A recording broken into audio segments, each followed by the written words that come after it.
cuán firme cimiento se ha dado a la fe de Dios en su eterna palabra de amor.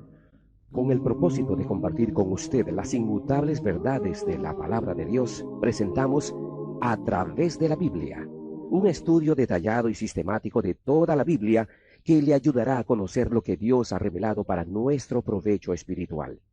Estos estudios bíblicos fueron diseñados y elaborados por el Dr. J. Vernon McGee, versado maestro de la Biblia, quien dedicó la mayor parte de su vida a la enseñanza clara y sencilla de la palabra de Dios.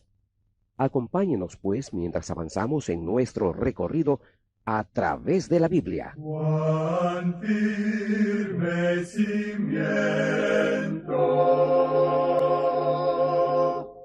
la palabra de Dios.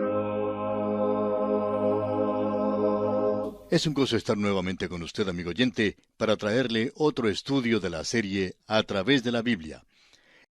Amigo oyente, regresamos hoy al libro de Eclesiastés y vamos a comenzar a observar lo que se nos dice en los versículos 5, siguiendo hasta el 14. Confiamos que usted tenga su Biblia y que pueda seguir la lectura de estos versículos.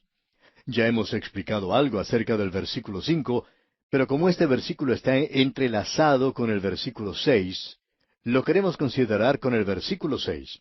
Y también veremos lo que nos dice el versículo 7. Leamos entonces estos tres versículos juntos, el versículo 5 hasta el versículo 7 del capítulo 1 de Eclesiastés. Sale el sol y se pone el sol, y se apresura a volver al lugar de donde se levanta. El viento tira hacia el sur y rodea al norte, va girando de continuo, y a sus giros vuelve el viento de nuevo. Los ríos todos van al mar, y el mar no se llena. Al lugar de donde los ríos vinieron, allí vuelven para correr de nuevo.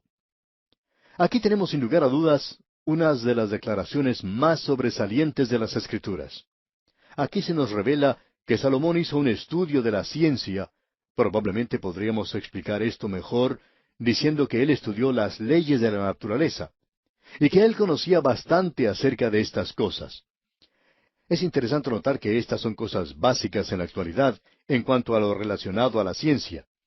Permítanos compartir con usted una declaración hecha por el doctor A. T. Pierson, quien dijo: existe cierto peligro en tratar de forzar las palabras en la Biblia hacia una declaración positiva de un hecho científico.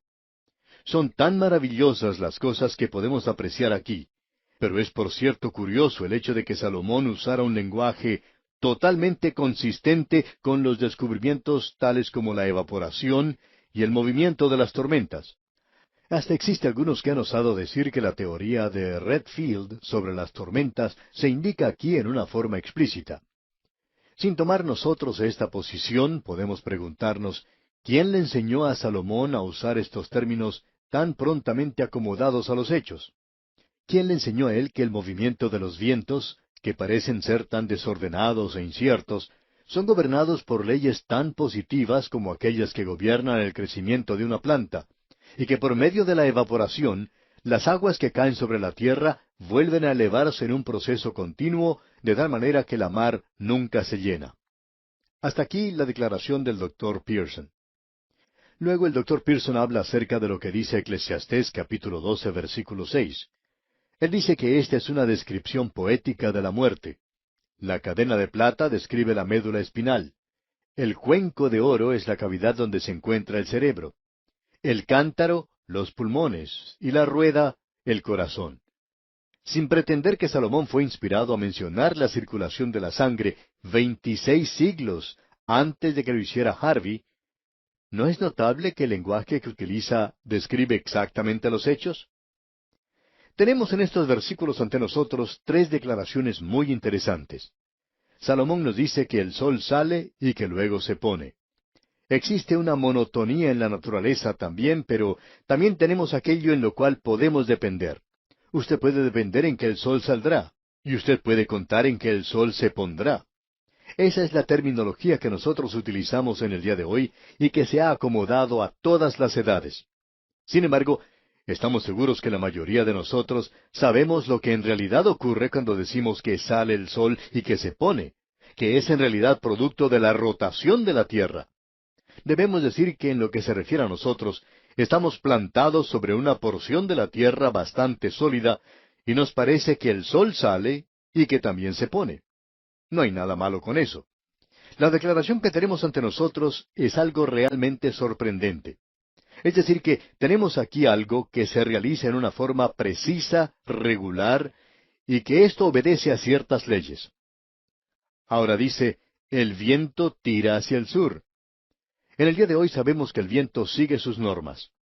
El hombre en el día de hoy no es capaz de predecir el tiempo, aún en nuestros días modernos. Los meteorólogos de nuestros días tienen muchos aparatos científicos a su disposición y, sin embargo, están equivocados en un 50% de las veces. Esto es en cuanto a la predicción del tiempo. Usted recuerda que el Señor Jesucristo habló también de esto, y Él dijo, el viento de donde quiere sopla, sopla según las leyes, y escucha su sonido, pero uno no puede decir de dónde viene ni a dónde va. Durante cierta época del año se forman huracanes y tifones en diferentes partes del mundo, y a menudo castigan zonas pobladas. Creo que nosotros todos estamos familiarizados con las consecuencias terribles del viento, que hay veces que castiga las zonas donde nosotros vivimos.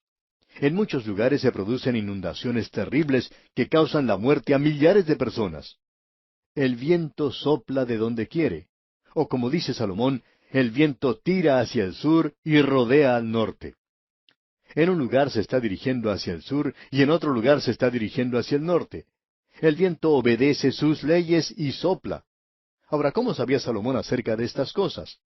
Él no tenía los aparatos que tenemos nosotros en el día de hoy, y tampoco la información que poseemos en las cuales basar las predicciones que estamos haciendo.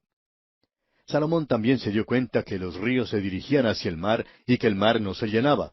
Es decir, que tácitamente él estaba hablando acerca de la ley de la evaporación. La elevación hacia el aire de la humedad, luego llega el viento y se lo lleva, y se forman lagos sobre nosotros, ríos sobre nosotros. Y el Señor los lleva de su posición sobre el mar a la tierra, y allí deja que llueva. Y todo eso está siguiendo cierta ley específica, muy exacta. No hay nada casual o descuidado en todo esto, aunque nos parezca así a nosotros. En estos versículos tenemos tres declaraciones muy interesantes, y ya vimos otra con anterioridad allá en el versículo 4. Todas estas se refieren a las leyes de la naturaleza, que tienen sentido para nosotros aún en el presente. Se acomodan muy bien a lo que conoce el hombre en el día de hoy. Usted puede ver los escritos que datan de unos 1000 años antes de Cristo y observar lo que estos dicen. Usted puede ver allí que hay mucho que tiene que ver con las supersticiones y mucho que es falso y mucho más que ni vale la pena mencionar. Pero aquí tenemos otra de las cosas que hacen de la palabra de Dios algo muy destacado. Veamos que en el versículo 8, Salomón nos dice algo bastante sorprendente también. Notemos lo que dice, versículo 8. Todas las cosas son fatigosas más de lo que el hombre puede expresar. Nunca se sacia el ojo de ver, ni el oído de oír. Y si el hombre no creyera que eso es cierto, por cierto que lo puede hacer ahora en este día de la televisión. Hay personas que pueden pasarse horas mirando la televisión durante todo el día, y aún así no se cansan de hacerlo. ¿Por qué? Porque nunca se sacia el ojo de ver, ni el oído de oír. Y estoy seguro que la mayoría de nosotros gustamos de ir y visitar nuevos lugares y ver cosas nuevas. Esa es una de las cosas que uno puede disfrutar en esta vida. Estoy seguro que cada uno de nuestros países tiene lugares encantadores y a los cuales nos gusta visitar una y otra vez. Y aún así no nos cansamos nunca de visitar otros lugares donde podemos apreciar la belleza local. Usted y yo, amigo oyente, vivimos en un universo que es realmente maravilloso. Y el ojo nunca queda satisfecho de ver, ni tampoco el oído de oír. Nos gusta continuar mirando y oyendo todo el tiempo. El hombre no puede agotar la exploración del universo. El hombre, mientras más aprende, más ve y se da cuenta de las cosas que debería aprender. Mientras más aprende, más se da cuenta de que tiene mucho más que aprender. Y esto es un contratiempo para él. El universo físico es demasiado grande para ese pequeño hombre, y Él es el único de las criaturas de Dios, según sabemos nosotros, que es capaz de comprenderlo. Hay veces que escuchamos a un perro ladrando a la luna. No creemos que ese animal se dé cuenta de la distancia de la Tierra a la luna. No creemos tampoco que se preocupe por eso. No creemos que un animal reconozca que está viviendo en un universo tan amplio como el nuestro. Creemos que el mundo del perro es algo bastante reducido. En algunos casos ni siquiera nos dan señales de pensar que es más grande que el hueso que tienen que roer. Entonces, Salomón continúa diciendo en el versículo 9 de este capítulo 1 de Eclesiastés lo siguiente: ¿Qué es lo que fue? Lo mismo que será. ¿Qué es lo que ha sido hecho? Lo mismo que se hará, y nada hay nuevo debajo del sol. Y en realidad no hay nada nuevo. Algunas personas piensan que ya que el hombre ha creado un producto nuevo, que ha podido hacerlo o fabricarlo, que esto en realidad es nuevo. Podríamos pensar en el teléfono, por ejemplo.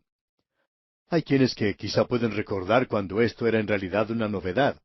Y podemos insistir que en realidad no hay nada nuevo. Ahora usted puede preguntar, bueno, ¿y qué me dice acerca del avión? Bueno, debemos insistir que en realidad no hay nada nuevo debajo del sol. Permítanos ilustrar esto en esta forma. Digamos, por ejemplo, que mi abuelo propuso matrimonio a mi abuela cuando ellos se encontraban sentados en un sofá en la sala de estar de su hogar. Pues bien, él propuso matrimonio y ella aceptó y se casaron. Luego mi papá conoció a mi madre en una tienda. Luego él le propuso matrimonio y cuando fueron a casarse usaron un coche tirado por un caballo. Luego cuando me tocó el turno a mí, yo le propuse matrimonio a mi esposa mientras caminábamos de regreso a su casa después de dar un paseo. Y luego vienen los hijos y los nietos, y me pregunto cómo llegarán a proponer matrimonio los nietos. Quizá lo hagan en un avión a propulsión, o tal vez para la época cuando ellos sean suficientemente grandes haya alguna otra cosa diferente. Quizá propongan matrimonio en una cápsula espacial. Y alguien puede decir, ¿no es eso algo nuevo? Amigo oyente, no lo es. Permítanos decirle que no es algo nuevo, que el mismo sentimiento que tenía mi abuelo cuando ella le dijo que sí, es igual al que yo sentía, y no creo que alguno de mis hijos, o tal vez mis nietos, lleguen a sentir algo diferente a lo que yo sentí. En realidad, amigo oyente, no hay nada nuevo debajo del sol. Quizá nuestro medio ambiente sea algo diferente y algunas cositas nuevas, quizás algunos artefactos creados por el hombre, pero en realidad, amigo oyente, no hay nada nuevo debajo del sol. El hombre es el mismo. El medio que lo rodea quizá cambie un poco, y las cosas se presentan un poco diferente en cada nueva era, pero siempre es lo mismo. Ahora Salomón continúa hablando y nos dice en el versículo 10, ¿hay algo de que se puede decir, he aquí esto es nuevo? Ya fue en los siglos que nos han precedido. Bueno, esta declaración que no hay nada nuevo debajo del sol parece no coincidir con esa era nuestra, donde hay tantos artefactos aparentemente nuevos. Sin embargo, es verdad. Hay algunas personas que dicen que la bomba atómica es algo nuevo, pero en realidad el átomo ha estado en existencia por mucho tiempo. El átomo es más antiguo que el mismo hombre. Aun cuando el hombre no sabía ni siquiera de su existencia por mucho tiempo, ya el átomo estaba aquí. Todo lo que el hombre ha logrado hacer es que el átomo se convierta en un vecino un poco más difícil de soportar. El hombre debió haber dejado las cosas como estaban, tranquilas. Sin embargo, nos gusta hurgar las cosas, y no encontramos nada nuevo. Ya ha estado allí por mucho tiempo. Nada hay nuevo debajo del sol. Ahora alguien quizá diga, ¿qué nos dice entonces acerca de la computadora? Bueno, Dios nos ha dado una computadora en el cerebro. Eso es todo lo que tenemos. Es un sistema nervioso electrónico, y eso no le brinda al hombre una satisfacción profunda y permanente. El hombre ha llegado a aprender que las cosas que le rodean en el día de hoy no son realmente nuevas. No le dan a él nada nuevo.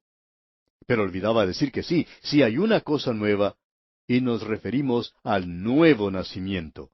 Y debo decirle, amigo oyente, que eso es algo que sucede cuando usted recibe al Señor Jesucristo como su Salvador personal. Y esa, amigo oyente, es la única cosa nueva que puede presentarse en su vida, el nuevo nacimiento. Eso es todo. Salomón había probado todas estas otras cosas, y él tenía que llegar a la conclusión que expresa en las siguientes palabras. Escuche usted el versículo 11. No hay memoria de lo que precedió, ni tampoco de lo que sucederá habrá memoria en los que serán después. El hombre trata de todas las maneras posibles de permanecer ante los ojos del público en este mundo, pero no pasa mucho tiempo hasta que es olvidado. ¿Recuerda usted quiénes eran los artistas populares hace 30 o 40 años? ¿Recuerda usted quiénes eran los atletas populares de hace 50 años? ¿Recuerda usted el nombre del presidente de su país hace 50 años? Claro que no. No hay memoria de lo que precede. No duran tanto ya que el tiempo pasa rápidamente. Según nos dice la Escritura, nosotros pasamos nuestro tiempo aquí en este mundo como una historia que se cuenta y no podemos hacer que se repita nuevamente. Y esa es la conclusión a la cual ha arribado Salomón en este primer experimento que él realiza. Encontramos aquí que él va a buscar satisfacción en la sabiduría y la filosofía. Eso lo veremos en los versículos 12 hasta el 18. Luego buscará los placeres en el capítulo 2. Bueno, aquí tenemos este experimento. Y él dice en estos versículos 12 y 13 de este capítulo 1 de Eclesiastés: Yo, el predicador, fui rey sobre Israel en Jerusalén, y di mi corazón a inquirir y a buscar con sabiduría sobre todo lo que se hace debajo del cielo. Este penoso trabajo dio Dios a los hijos de los hombres para que se ocupen en él. Lo que él nos está diciendo aquí es lo siguiente: yo he pasado mucho tiempo estudiando la filosofía de este mundo. ¿Y no es esto interesante? Salomón vivió unos 1000 años antes de Cristo. Nosotros vivimos más de 2000 años después de Cristo. Así es que han pasado unos 3000 años. Y el hombre ha logrado crear muchos artefactos, pero ¿sabe una cosa?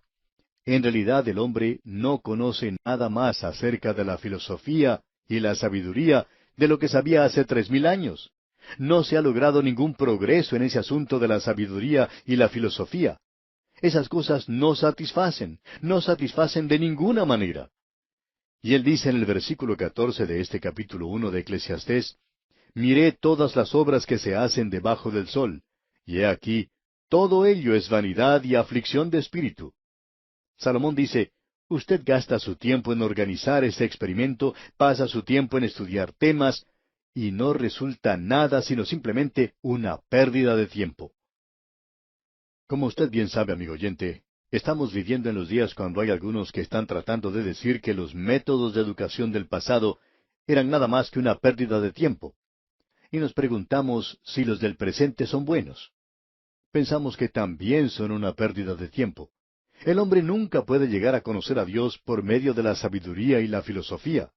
Nunca puede llegar a encontrar lo que es en realidad importante. Solo obtiene eso por medio de la revelación. Pero Salomón trató de encontrar eso. Y de esto hablaremos Dios mediante en nuestro próximo estudio.